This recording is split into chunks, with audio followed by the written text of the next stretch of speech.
Now, hello, welcome along to the Champion Sports Chat podcast. It's a football special as we look ahead to the National Football League, the Under-20 Liam O'Connor Cup final and the start of the Ladies National Football League as well. We've waited so long for all this action to come around, and this weekend we'll see all those three teams in action and hopefully lots to look back on next week's podcast. We've assembled a panel of expert guests and Peter O'Connell to look ahead to all those games as well.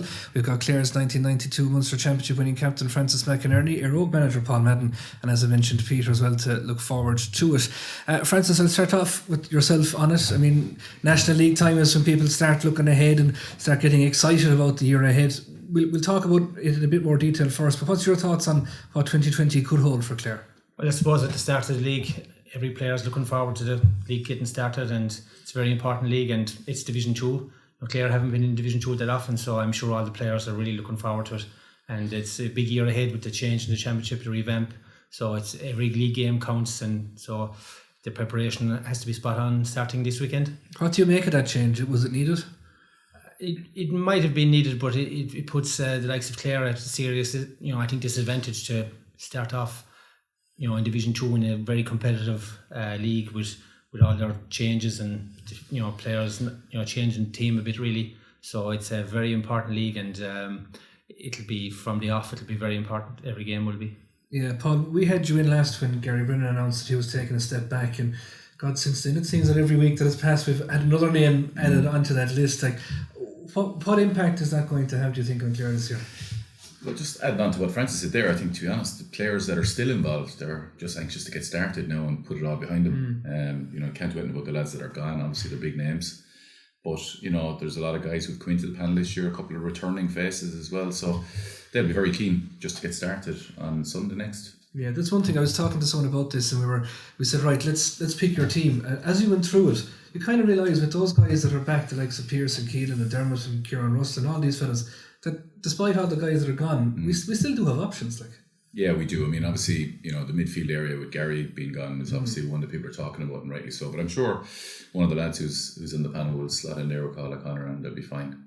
I mean, you have to bear in mind that, they've been in Division 2 for the last couple of years, so, they're not phased by Division 2. As I said the last time, they've treated the league almost like Championship for the last couple of years because it was important for them to stay in Division 2. Mm-hmm. And the same will apply again when they start on Sunday. They'll be anxious that come the end of the league campaign that they'll be still Division 2 team and in Tier 1 of the Championship. Peter, we obviously spoke to quite a number of the players in the Champion this week and a good few pundits as well, but like players and management were kind of saying that this linking of league and championship, that they're not going to think about it, they'll size it up on game 7 and see where we stand, but it still has to be in the back of your head at some stage, doesn't it? Yeah, you have to keep it in mind. I think it turns, you get your 2 points to win a league match anyway, but I think it kind of maybe adds maybe half a point or a point onto a win. The fact that your future championship status is going to be linked to the league. Personally, I think it's I think it's a good thing. I think that the best teams should be kind of contesting at the latter end of championship. But I think one of the reasons that Clare have been so consistent under Colin Collins, I think he's starting his 7th year now and 4th in Division 2, is because they've always put a very high emphasis on the league.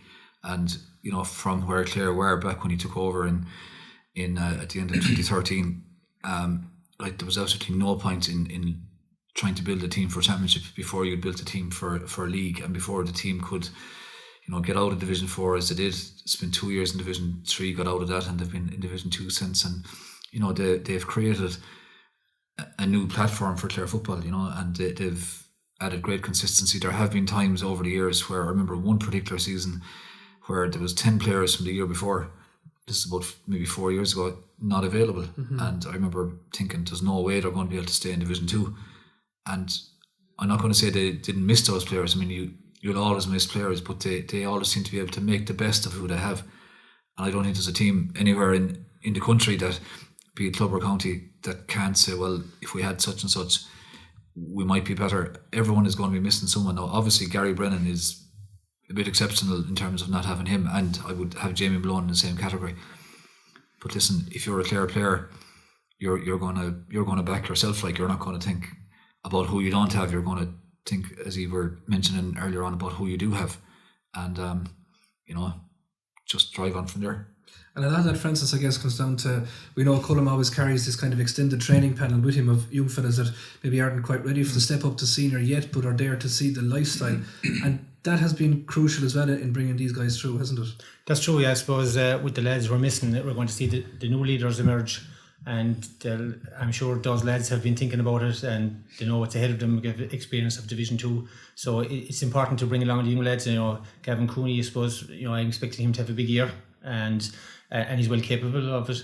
And likewise, other young players on the panel, will have plenty of encouragement. And I think that's what Cullum has. He's given them a confidence and a style of play, and they use those few years to embed themselves into the style of play. And knowing Cullum, I'm sure every player will know their job and what's required of them. And I'm sure they'll go into the game full of confidence. And you can see for the last few years they've pulled it out when they had to.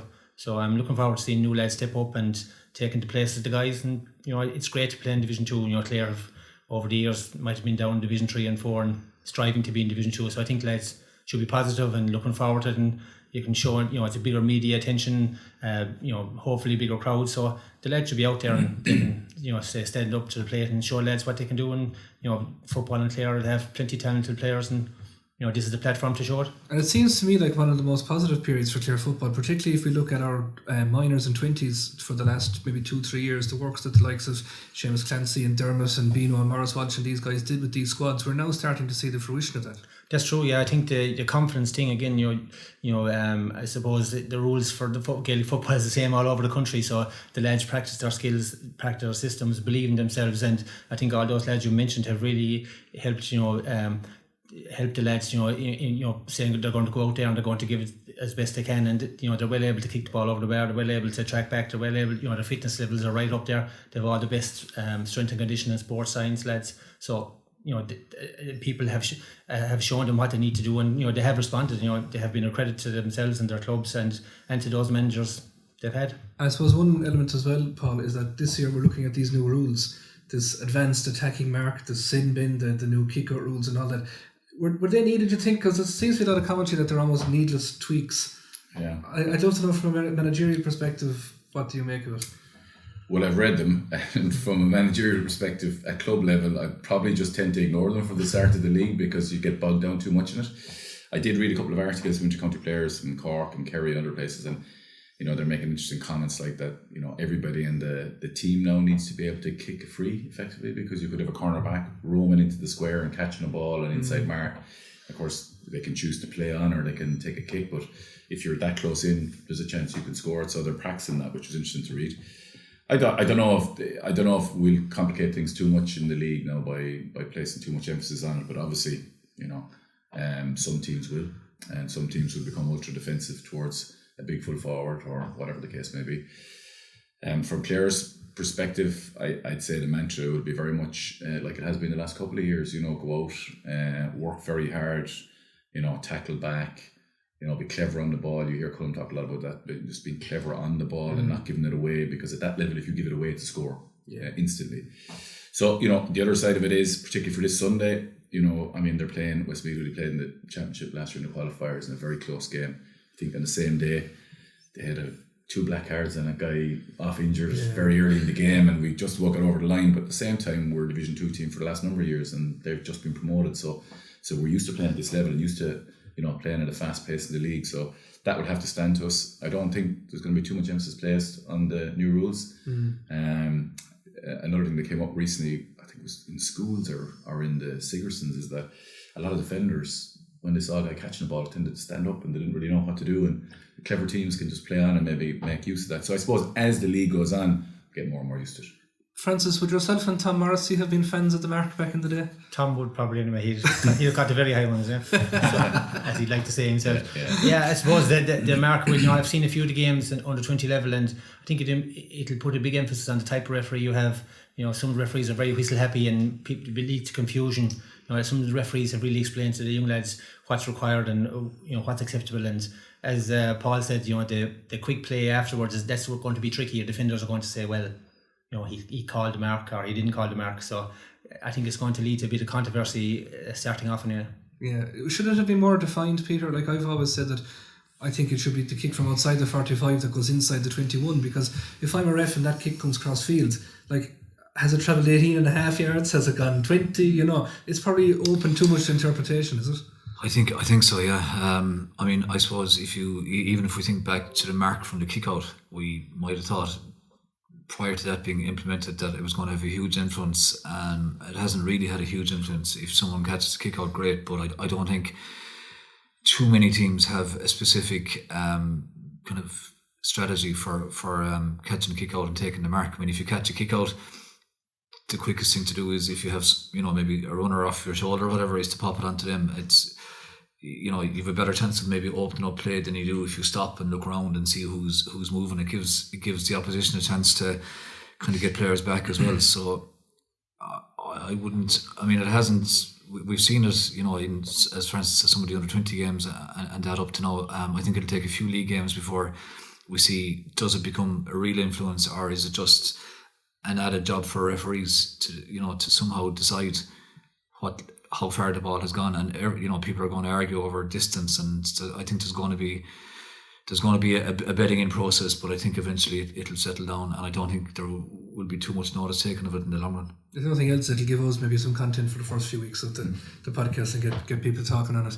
Let's get into the nitty gritty of the league, Paul. How do you see it going? We've got that 4 home game split that we've looked for. You know, Kildare are finally coming down the road. It feels like we've been going to Newbridge forever. Is it set up for Clare to have a real crack at it? I think so. You know, going back to the first point Francis raised, I think players just look forward to getting the thing started now.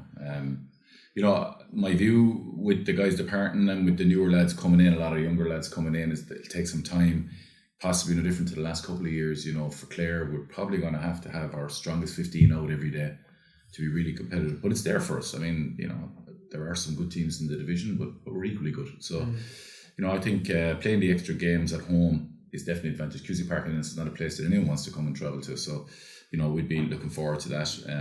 It's going to go down to the wire again, Derrick. I'd say you mentioned earlier on game 6, game 7. I'd say, you know, it'll come right down to the wire. There's not much between any of the teams really, to be honest, any given day. And I suppose, you know, keeping lads fit and keeping lads on the field is going to be key for us. And that thing of it coming down to the wire is where I kind of see maybe Clare having a slight advantage. Our last 2 games back to back at home against Fermanagh and Armagh, like we're making long trips. We've made them journeys before. We know how hard it is. But it's funny, you know, even in my line of work, you know, I have inquiries for people staying. And even 1 or 2 of the guys that I know from Armagh that were down before are kind of, you know, even the comments from some of them would be down on the lines of, you know, we sense promotion on the cards for us. And I automatically think, you know, that they look at Clare and they'll think, soft, you know, we've beaten these guys a few times. But yeah, I'm not so sure it'll work out that way for them. Yeah, it's obviously important, Francis, to get off to a positive start. We're going back up the road to the Joe Dolan statue on Sunday. I mean, that's a game that Clare could be and should be targeting, do you think? Oh, I'm sure Clare are looking for that game as you know, good chance of 2 points, but I think the start is very important, and it's no more like the mark. You know, the start of it will be the mark. I think in near the end of the games, those decisions, people will be going for the mark to try and win those tight games. And I think maybe starting off they might be a bit more looser on the. But I think the start is very important, and you know, you look at Laois and some of the other teams, but we'll take one bit at a time. Yeah, and just to finish up on that before we take the break, Peter, and it's not often we'd reference Joe Gary as being right or maybe talking sense, but in his pundit piece in this week's paper, he was kind of saying that if you get 2 points against Westmeath, well, then you're coming down the road saying firstly 2 points in the bag, but also we still have our 4 home games, like, so it would be a massive fill up and possibly even taking relegation talk off the table straight away.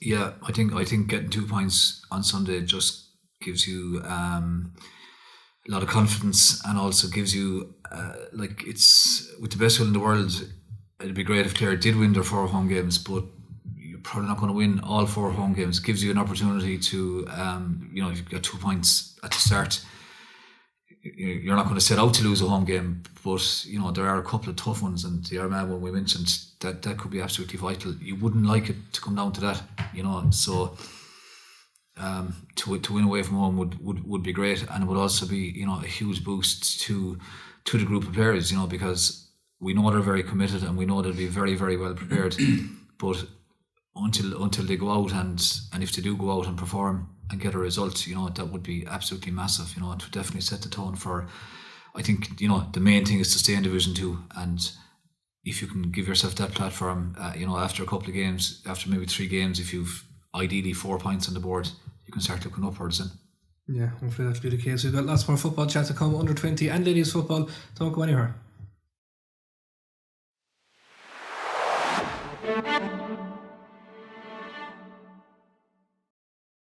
Now, welcome back to the second part of this week's Champion Sports Chat podcast. Francis McInerney, Peter O'Connell and Paul Madden with us here in the studio. We were talking National League just before the break. We're going to move on to talk about another massive day ahead for Clare. It might be only January, but there's silverware on the table this weekend when they take on Offaly in that Liam O'Connor under 20 development football final. A date in Aughrim. We were just talking about it off air during the break there for the Clare lads last weekend. Francis McInerney, you were saying you've experience of a place like Aughrim. I think the word ambush has been used, and for young fellas, I suppose, to go down, and I know the game was only kind of settled in the last minute or two, but going to tough places like that, it can be character building as much as result making, can't it? Yeah, I think the trip, playing in the county grounds and playing a place with a bit of history, and I'm sure it meant a lot to the Wicklow lads to play in their home ground as well. So the lads getting together, travelling by bus, long distance, preparation. I think you're happy enough to play a tough away game under tough enough conditions, and the game to go right to the wire. So I think that was a good preparation for this weekend. Yeah, they've really hit the ground running under Mikey this year, haven't they? They've been really impressive in what they've done. Yeah, I've been very impressed with the response that he has had. Every player has put in a good effort. Lads travelling from college and school work and everything, and the school games, they've been there every night, and they really responded to him. And I'm very impressed with the style of play and the system he has in place. So hopefully they'll be able to carry it out over the next month or so. We'll flesh that out more in just a second, but it just got me thinking when we talked about Aughrim as a tough place to go, and I'd say you played in an era when places were a lot tougher maybe than they are now. What does any place stand out for you as being the kind of maybe the Istanbul of the GA world when you went there? Well, Aughrim, playing Wicklow up there in the mountains in the winter time, when they were going full on for the win, and you would want to be well prepared. But I suppose the Cusack Cup in Clare could be tough as well. So back around West Clare, so look, it wasn't enough media attention on the games now, and so many reporters and analysts at the game. But Wicklow was a very tough place to go, and Division 4 was no easy place back in the 80s, 90s. So we're glad to be out of that, and we're glad that the senior guys are in Division 2. But this is all good for the young lads, and Mikey's had a good response, and I'm sure he's looking forward to a good month. And I suppose it's no surprise, Paul Madden, for people that know Mikey Nealon, that everything is prepared, it's spot on, and there's a system and everybody buys into it. Yeah, he's got a great record at club level. He's been involved in the county senior setup for a couple of years, and it was probably only a matter of time before he took the helm at one of the bigger teams. So the Clare 20s obviously would be the next in line to the senior setup. I think what's key as well is that there's a great working relationship between Dermot Coughlin at minor, Michael Nealon and Colm Collins, and lads who are coming in at the under 20 level that are showing real potential. Some of them are already on the senior panel, and more will be added. And as you said earlier on, regardless of whether they play championship this year or league for Clare, it's more to expose them to that senior structure. But from an under 20 point of view, I think his mantra has been from the start is to train hard, prepare well, and be competitive in every game, which they have been. So they're in this final on Saturday back in Milltown, and to be honest with you, at that level, I just think it's hugely important that you're trying to win every game you play and instill that confidence in players. Whether it's the secondary competition or not, it's irrelevant. So then they have their first round of championship just around the corner and against Waterford, so they'll be well prepared going into that game, and they'll have played a lot of competitive games, well coached, well drilled, as the lads have said, and I'd say really looking forward to getting going. And that earlier championship probably brought a different dynamic, and Mikey would probably hit the ground running anyway, but I suppose he's nearly forced into doing it in some ways this year. Yeah, well, before the county final was even played, he was planning for his training camp leading up to the first competition that they're in, which culminates on Saturday. He's a very organised guy, and the backroom team he has put together are very, very strong. Players are buying in, as Francis said, and that's really important. And it's very professional, And again, as you said earlier on, there's been a lot of good work done over the last couple of years, development squad. So the whole ante has been raised. I think the profile of Clare seniors being in Division 2 rather than Division 4 and languishing down there has definitely helped as well. So everybody now has a level that they're at and another level that they can go to. So It's really important. And it might only, Peter, be a pre-season competition, but like Clare will never be in a position to turn their nose up with a chance at football silverware. And I think was it 3 years ago, the Hastings Cup at this grade, which was the previous incarnation, we won that, and with the Derrick Darcy at minor level last year. So like to keep that winning momentum, it's crucial to keep the foot down. Like anytime you get a chance to win anything, you have to go after it. I think. I think what has happened over the last 6 or 7 years, there's been a kind of a cultural change in Clare football, where people know now that if you go in, that you have to really commit to it. Like you can't just it's not just a case of saying I'll be at training when it's on, but you kind of have to, I suppose, live the lifestyle. You have to do your own strength and conditioning work. You have to stick to the program. If you don't, you will be found out, and it won't last. And I think that has permeated down to the underage groups, and that's why when you have very good people involved like Dermot Coughlin with the 17s and Michael with the 20s, that you're going to produce whatever happens in terms of the likes of winning on Saturday or even a Munster Championship, that some players will come through and they'll be well coached, they'll be well prepared mentally, physically, and they will be able to come into the senior panel and maybe not make an immediate impression like in year one, but certainly over the first 2 or 3 years, that they'll show what they can do. And I suppose that preparation is I suppose sets the tone for those players, and they know that it's kind of expected of them and they have to do it, or else it just won't be kept. Yeah, that game is, as we mentioned, Saturday afternoon in Milltown. There's a full preview of it, the interview with Mikey in this week's paper, so you can pick that up and read it as well. Peter, this weekend obviously as well, the Clare ladies get their league campaign underway, another year in Division 2 for them, which I think that sometimes gets lost a little bit, because Division 2 is quite competitive there. I was just talking to the lads, and again it's in the paper this week, that they have 5 senior games, and Clare obviously operating at intermediate level in the championship, so it kind of shows that they are punching somewhat above their weight as well. Yeah, no doubt about it. James Murray is 3rd year now with the ladies. Last year they played Tipperary, was it 3 or 4 times? They played them a lot anyway, and Tipperary went on to win the intermediate championship. The more Clare played them, the closer they seem to get. I really think that they have the potential there to really compete in terms of winning the intermediate championship. But again, like what we were talking about earlier on, to give yourself a platform, you kind of have to build through league, try and build up a bit of confidence, build up a system of play that works for them, and try to win your home games as well. Very same as the lads, win your home games, and you give yourself that platform, and maybe you might pick up a win, 1 or 2 wins away from home. Suddenly then you're in the semi-final.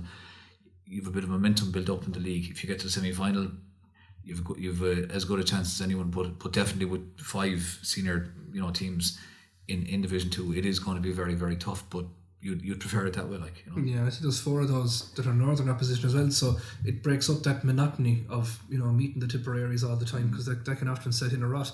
And talking of tough places to go, Francis, I mean, Shanahan McNamara Park and John Keane and Edel Conn and all the crowd back there, they'll take care of you, but at the same time you'll know you're in Doonbeg, you're in football country, and Clare have made Doonbeg their home in the ladies for the last couple of years, and it can be very important as well to have that sense of this is our spot, let's go out and defend it.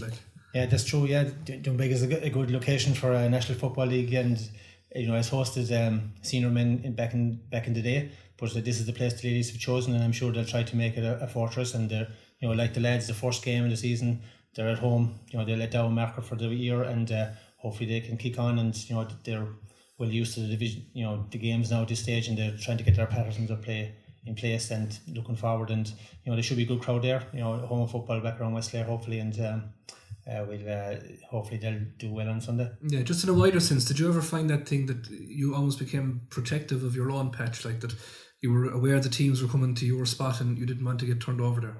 Yeah, I played a few league games. Actually, we played Mayo back there, and we actually beat them there back there in the 90s. So it was great to play in your home club, and you extra pep in your step to try and prove to the locals and the visitors that what you could do. And it's like the lads, the girls will want to show that they're well able to play football, and they've not just catch and kick, they have a system, they want to do well, and they have all the skills. And you can see ladies football and in all sports has come on in leaps and bounds, and I'm sure they'll put in a good performance. But playing Doonbeg, hopefully will be an advantage for them. Yeah, we spoke, obviously, the levels of professionalism went up across the board in sport, from club level right the way up. But even, James Murray, his approach, and anyone that would know James knows that he's as thorough as any of the rest of them. And bringing that level, players will respond to that as well. Yeah, a couple of things that strike me about the teams we're talking about today is there's a bit of consistency with the management teams as well. They're staying around for a couple of years. They're getting a chance to put their mark on it. James very organised as well. I've had a few dealings with him there in the last year or so at work, and again, it's taken extremely serious. The levels have gone up. But if you have a manager that's in there for a couple of years and can bring in good coaching staff, I think Derrick Lynch and a few more involved this year, serious coaches, and if you can get a chance to really put your mark in it and people can buy into what you're trying to do, there's no limit as to what you can achieve. But again, Division 2 for the ladies at Clare, that's fantastic. Against senior teams, as you said, even though they're intermediate championship. So I think Peter said it there, from a football perspective, in the last 7 or 8 years in Clare, we just seem to be constantly rising and competing at the highest level. So that's fantastic. Yeah, hopefully, as I said, full preview in the paper that as well. That's back in Dunbeg on Sunday afternoon. Francis, we can't let you go though, because we know that with all the GA heads off as well, the McInerney household, a massive rugby household as well, and I know that there's been serious strides made there, and it's keeping you busy.